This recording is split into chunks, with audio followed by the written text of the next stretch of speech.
Welcome to Elevate Springfield, where we will dive into strategies and stories that help you rise to your full potential.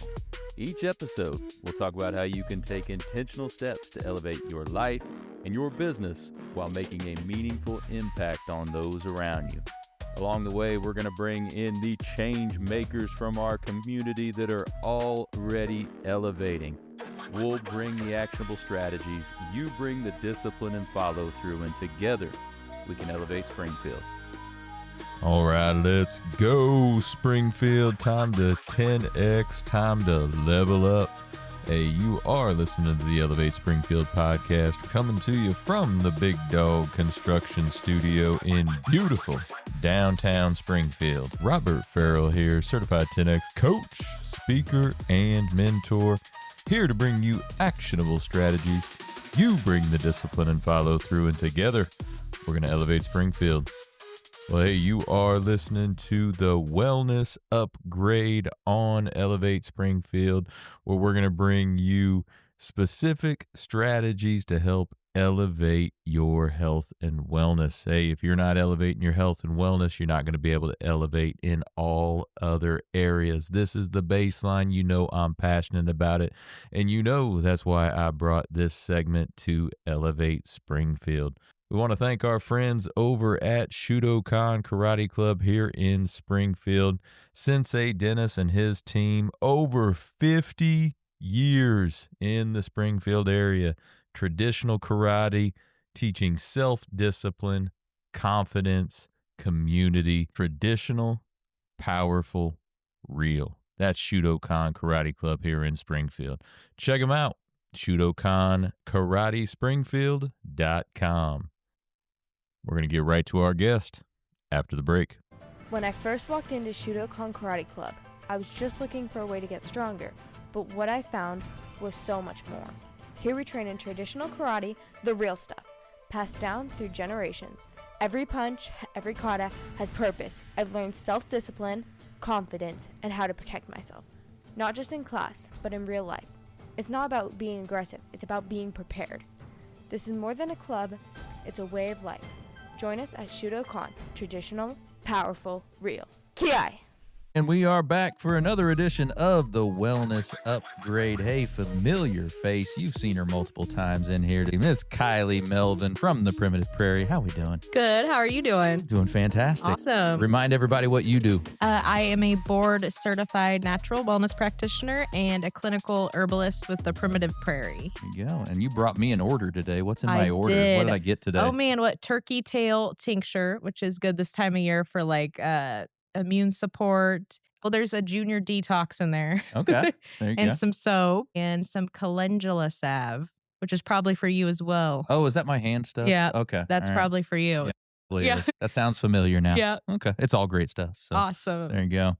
Well, today, as you know, and as we've talked before, holistic health and wellness has had kind of a resurgence here lately. Yes. It's been more in the mainstream, I guess. Yes. But there was a time, and there's still a time right Yes. now for some people where there's Yeah. kind of a divide between Yeah. holistic There- health and wellness yes. and mainstream wellness, Yes. mainstream medicine, I guess, right? Mhm. So let's go back into that a little bit. Why did it start kind of dividing like that? All right. So when you look back, I mean, I always think of those TV shows we watched when we were little where like the doctor would come to the house and like take care of them and he'd be like, run a steam bath. And it seems like we are so far removed from that time. You know, in the 1800s, everybody was kind of trained. In 1700s and 1600s, it was almost like a trade. You would like learn under another doctor. And you would learn their way of doing things and sometimes incorporate your own way of doing things. There were still medical schools in the 1800s, even back then, but how people were trained differentiated quite a bit. So one of the biggest things, and I think I've told you before, in school, we had to learn this. This was like history came first when learning how we got to where we are today when it comes to medicine and treating people. So 1910, the American Medical Association, the AMA, decided, and it had been working for a while. They'd been working for a while on trying to kind of standardize how people are being taught in medical schools and the education system when it came to, you know, becoming a doctor and all of this. So what they did is they found this man named Abraham Flexner and they hired him. And really, they didn't hire him the infamous Andrew Carnegie Oh, yeah. and the Carnegie Foundation, which he was into steel production, and he had One of the wealthiest people to ever and I walk the think face the of the reason earth. he went down in history is he made hundreds of millions of dollars in the early 1900s, which is a ton of money. And it was always said he was a philanthropist and he donated all of it to the general good. So he got involved in that. For whatever reason, he felt very driven to pay Abraham Flexner a ton of money to go out and visit, I believe it was over 150 medical schools in the United States and Canada. And he was going to write up this report for the AMA that detailed everything they are doing right, wrong, just as much detail as possible. And so Abraham Flexner spent a couple years doing that. In 1910, he published his report. And so Abraham Flexner had no history in medical, by the way. He was on their radar because he had previously went and just to normal colleges and critiqued them. Okay. So they're like, we want you to do this, but for like medical schools. Gotcha. So he doesn't have a medical background. He's more of a reporter kind of digging into it. Yes. Okay, gotcha. And so what came of this was one of his big complaints, for instance, was there's physicians teaching these classes, which if you're familiar with trade schools, which I know you are, a lot of times you want somebody that's been in that trade teaching that. He did not like that because, well, he was a progressive and he's like, well, you're teaching old news. And so what happened is he published this and the AMA was really driving to like, okay, let's get rid of these schools that are subpar. And then in waltz John Rockefeller, who was a huge oil tycoon. Bringing all the heavy hitters, man. Oh, man. Also, a philanthropist in his mind, So he's like, well, I have an education board and I am going to tell you this much. I will fund the schools that abide by your findings and how you feel these schools should be ran, which once again, Abraham Flexner had zero medical background. Right. We're going to move forward. We're going to start diagnosing people. We can get some pharmaceuticals involved. And yeah, some good probably came of it. But basically their finding was if you are practicing holistic medicine, herbal medicine, homeopathy, anything like that, we are cutting your funding. You can either try to revamp your school and we'll help you and we'll give you funding, or you're closed down. I believe Chicago Medical Schools from Rockefeller started that one up and funded it. Washington University in St. Louis was Rockefeller. So, he got super involved in the medical industry. So this line was drawn. It was, and also one of the things I learned in school that I didn't know about is he did a lot of advertising. So like in newspapers. And so, our word woo-woo, he spent a lot of time trying to discredit holistic medicine. This is a thing of the past. We have science now. I'd like to reiterate, modern medicine is important. Antibiotics save lives.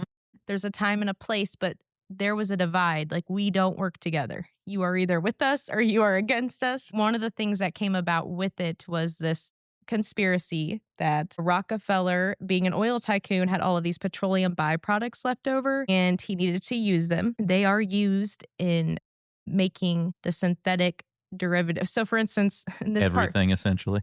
Yeah. And here's the part that's interesting to me is they spent a lot of time discrediting herbal medicine. One of the things that's interesting is they were making a synthetic form of willow bark and calling it aspirin. And they were using petroleum byproducts to do that. But they obviously believed some of these plants worked because they have taken, components or compounds of those plants and made a synthetic form of them. Right. So on some level, he had to have believed it worked. But that was the new movement, was they started diagnosing more. And in their mind, this was just, well, we're progressing and we're finding out what's wrong with people. But with that came a lot more medication and came this divide. It kind of stinks because most holistic health practitioners want to work with doctors and they want to be able to come together. But that divide was kind of made. I've heard we're closing a gap, but usually when somebody talks to you, they'll either tell you, especially with what I do, people come to me and say, where do I find a holistic doctor? I get asked that every time I do a consult. Right. What if I want a holistic doctor and they want my advice on it? There's a divide there. It's not, let's work together or let's come together. Right. And I'm hoping that's changing, but that's the biggest divide was that 1910 Flexner Report. And there sounded like there was a big divide in funding at that point, right? Yes. So before that, holistic, if they were teaching that, they'd still be able to get funding. But after that, they couldn't. So be you had to huge. make a choice. And then from that came more rules. You know, you had to have a certain education to get into medical school. You had to do certain things to get that licensing. So things just changed. It wasn't all of a sudden you could apprentice under a doctor for this long. Right. And I get that to some, like you can look at some parts and say, okay, that makes sense. And then a lot of it was just a lot of people go to a doctor and want a second opinion. And I feel like that kind of also took out the second opinion because you're not getting anybody else's opinion. Right. You're getting just a clone of everybody else Right, that they're all went to basically medical this- school sure. because they standardized the curriculum across the board. And it didn't really let anybody else have opinions on how they wanted to practice medicine. So, The byproducts, the petroleum byproducts things, I mean, might be considered a conspiracy theory or whatever. Yes. But I mean, that stuff is in everything. yes. I And mean, it is one of everything. those, it's everybody says follow the money. And it's interesting to Yeah. me. I would even say Andrew Carnegie had something to gain from it with the business he was in.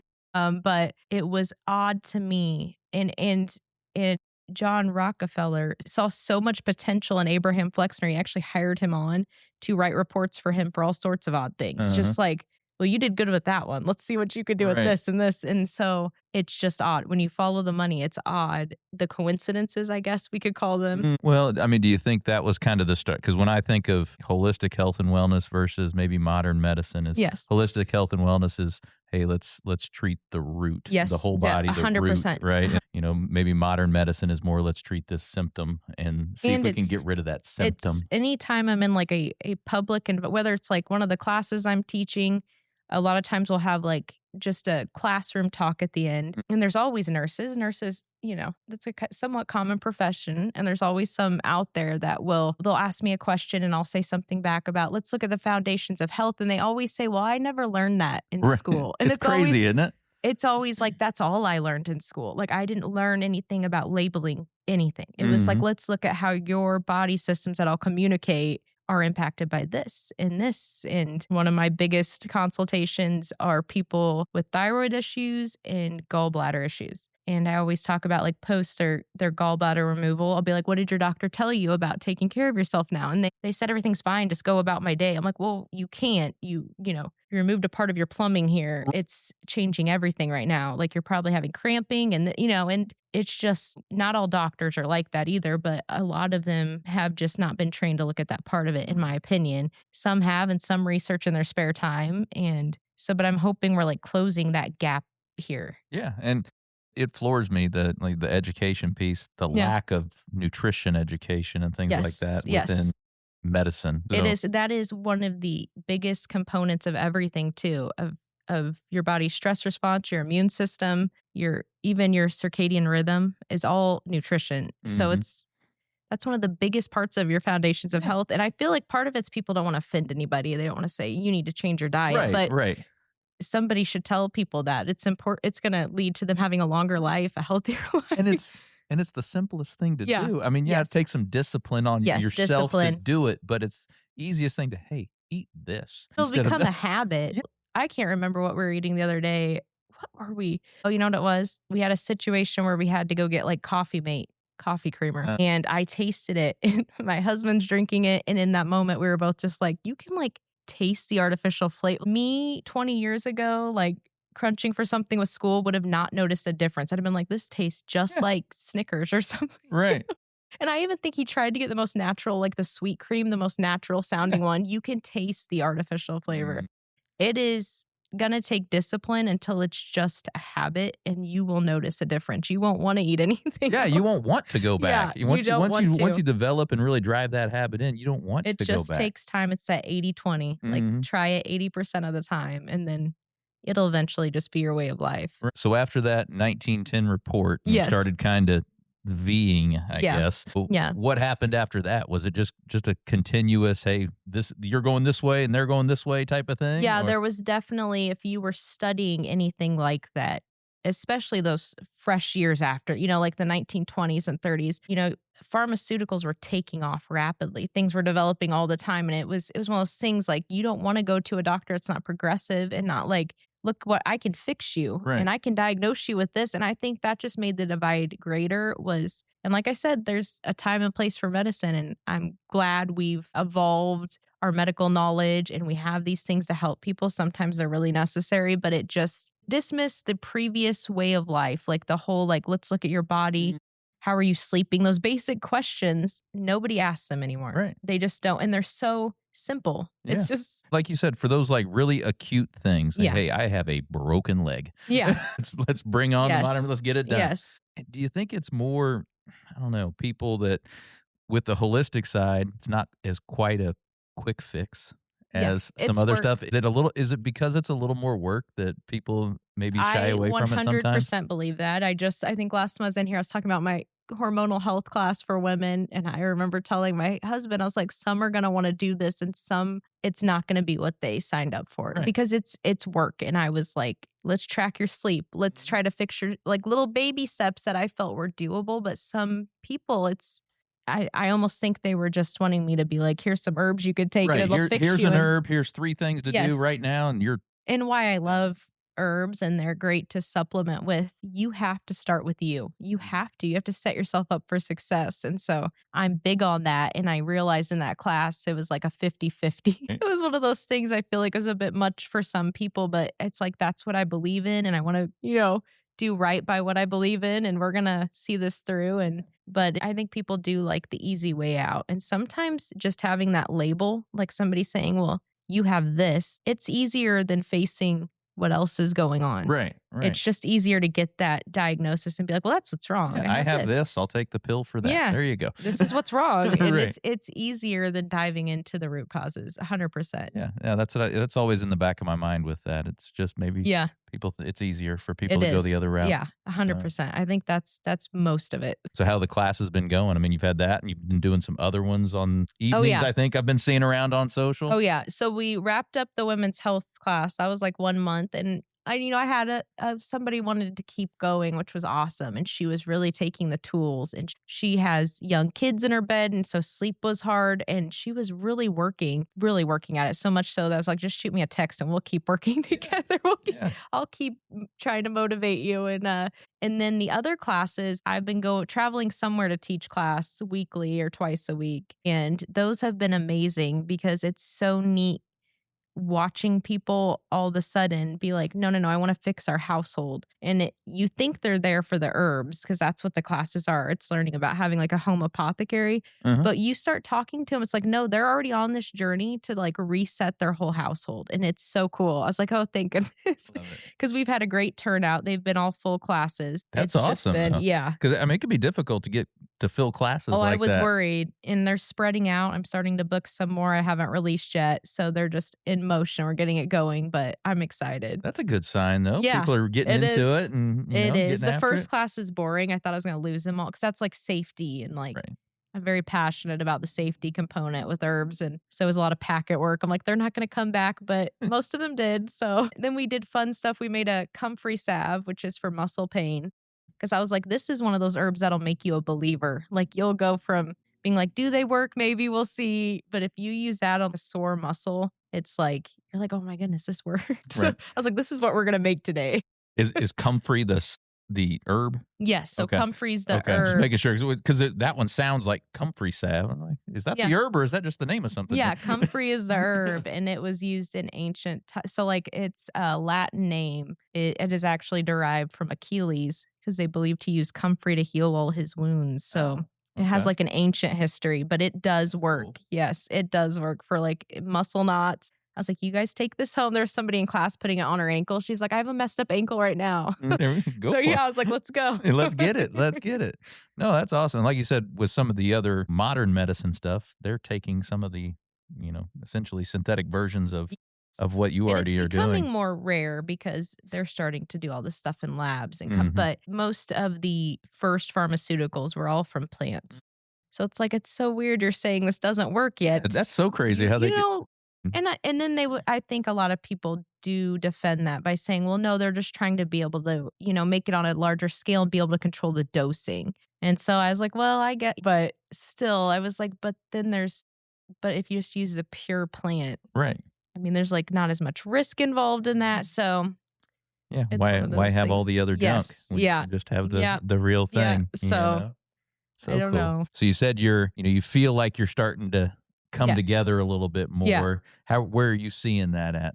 Well, sometimes I don't see it. Like sometimes I'll have a consult and somebody will say, I told my doctor I want to get off of this. And they said, absolutely not. They dropped me. And I'm not allowed to touch people's medications or their dosing. Like I'm just legally not. So I can tell them what I advise them they could do, but I never advise them to I'm like, I can't help you with this. A lot of times they will say their doctors like, absolutely no, you can't get off this medicine. But sometimes like it's about a 50-50. Sometimes they'll say, no, my doctor's let me know she's very open to this. In my own family, I had a relative just go to the doctor and their doctor's like, oh, I see you've been getting off all these medications. And they're like, yeah. And they're like, oh, that's good. That's good. So that's where I see it the most is some doctors are like, yeah, let's try to tone down how many medications you're on. And then some doctors are like, no, you can't get off. It's one of those. Encouraging to see some of them that are ready to. Yeah. see you So get off the that's stuff. where I see it the most is just how many times somebody working with me is like, I just need to switch doctors. They won't work with me here.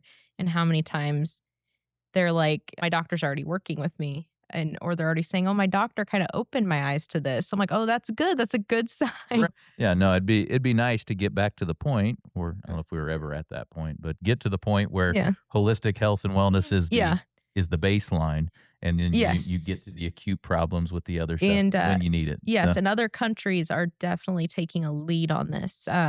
Because in Japan, turkey tail mushroom, which is in your guys' order today, but in Japan, that is part of their cancer treatment protocol. mhm. And it's not because they're willing to say it cures cancer. They are doing studies with tumors and they are seeing some positive reactions with turkey tail.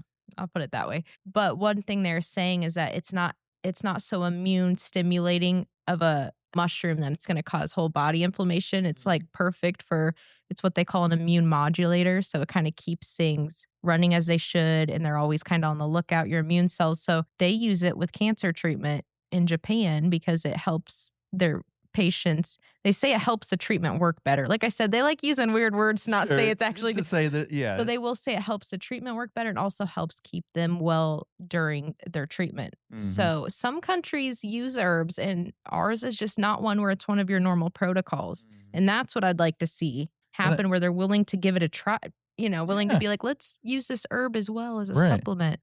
Do you think some of that in the U.S. with us being a younger country compared to some of these other countries where they have thousands of years of I often wonder because is that people part of always it? because people always ask like, where do you source your herbs? Do you grow them all? And I'm like, well, I actually work most with herbs from like Asia and India. There is such a history there, and it's funny because especially across like Europe too, you'll see a stretch of where I like researching how herbs are used in different countries. And these were countries that never communicated in ancient times, but they were using these herbs for the same thing.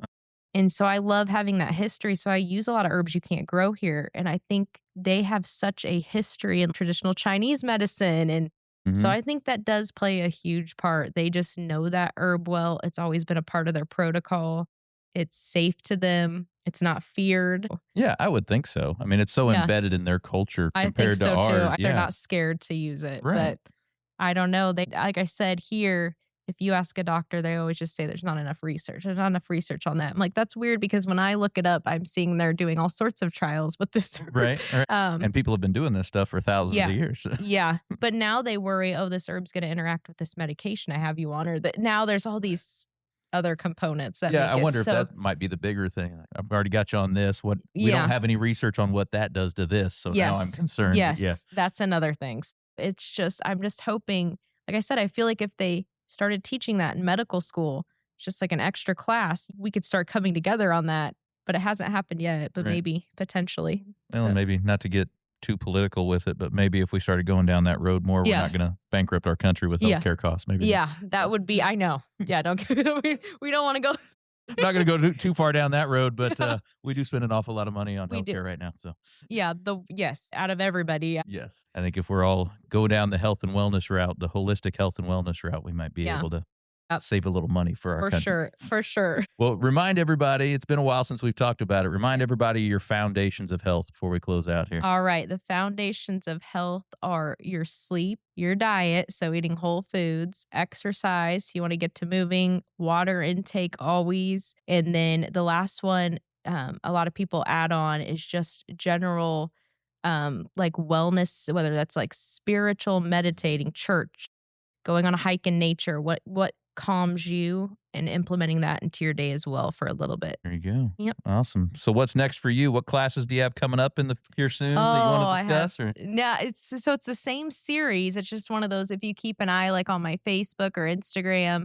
I'm horrible at Instagram. I always say that. I'm like, I try to post it there. I don't know if I have or not, but I try to update the class list. Yeah. And it's a 4-part series. So it's one of those. The first one's the most important. It's just not as fun. You don't do like a make and take, but it is so important. And then we work with them the other 3 classes. So, because I'm a hands-on learner myself. So it's like maybe getting in there and let's talk about what this does and make something with it.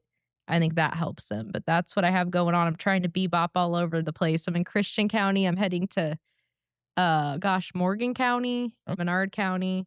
All over the place. I'm trying. I'm Love like, I'll it. go. Let's spread the good word. Yeah, let's get this moving here. Come on. Get that primitive prairie all across Central Illinois. That's right. Let's go. So. All right. Well, appreciate you coming as always. Remind everybody where they can go to find more about you and the whole thing. All right. Well, I'm on Facebook, kind of Instagram at The Primitive Prairie, or just theprimitiveprairie.com. There you go. And maybe Google the Flexner Report. Yeah. If you want a little more information on what we just light talked reading. about. There you go. Yeah, light reading. All right. Well, appreciate it again. All right. Thank you. We're going to let Kylie get back to elevating Springfield. For the rest of y'all, we'll be right back. Hey, Springfield. When it comes to reliable, high-quality roofing, you don't want to leave things to chance. That's why you should reach out to Acosta Angeli Roofing, your local roofing expert, serving Springfield and surrounding communities. From quick, dependable repairs to full replacement, from residential to commercial, they are your trusted pros.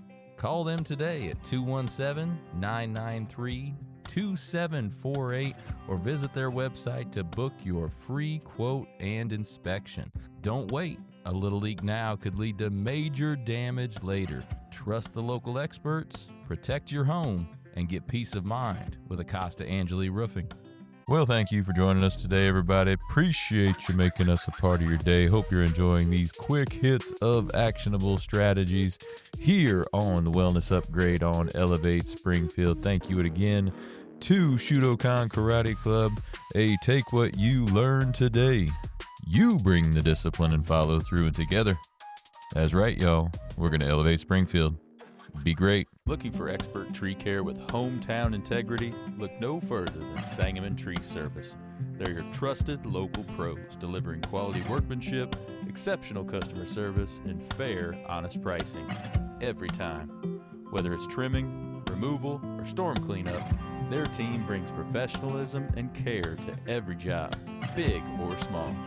Call the name your neighbors trust, Sangamon Tree Service, or visit them today at sangamontreeservice.com. Sangamon Tree Service, rooted in quality, built on trust.